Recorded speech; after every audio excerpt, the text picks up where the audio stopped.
Mas o Agostinho, ele era um pseudo-sábio. Quem que era o Agostinho? Um espírito se manifestou numa determinada casa espírita, em uma determinada cidade. Não vamos contar aqui o milagre, só o santo, né? Que é o Agostinho. E aí, era uma casa em que tinha-se o costume de, no final da reunião, um espírito vir falar.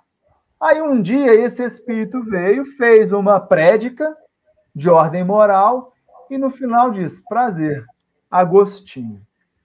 E aí, quando ele disse que era o Agostinho, o pessoal da casa espírita achou que era o Santo Agostinho. Na semana seguinte, a casa estava lotada.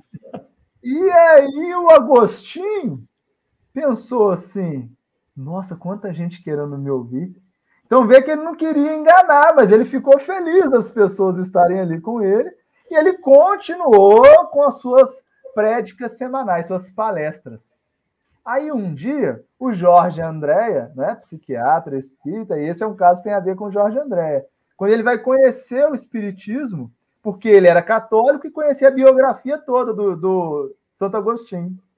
E aí ele vai lá, porque ele queria conhecer e conversar com o Santo Agostinho.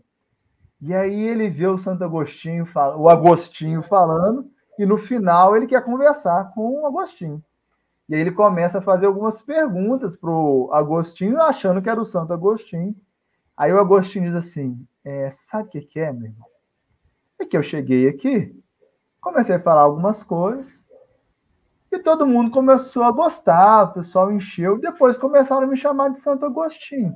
Eu nunca disse que eu era o Santo Agostinho, só me falei que eu era o Agostinho. Então esse é o pseudo-sábio. Mas ele não estava ali rindo de enganar as pessoas. Então, acho que isso, com esse caso, deixa claro nessa diferença que ele não se comprazia de enganar, mas ele tinha uma certa volúpia em ser ouvido, em ser aclamado. Então, esse é o pseudo-sábio. E aí, o Jorge André vira espírita.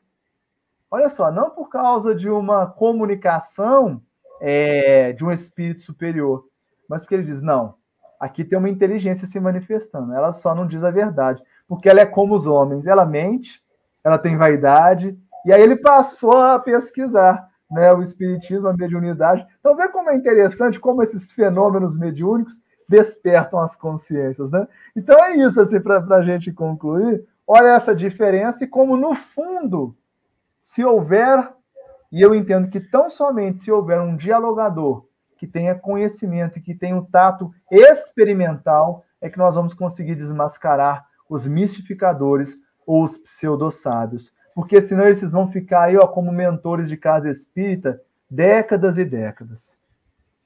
Ô, Gustavo, você, nesse caso do Agostinho aí, ele foi alimentado pela vaidade também dos encarnados. Isso que é mais interessante.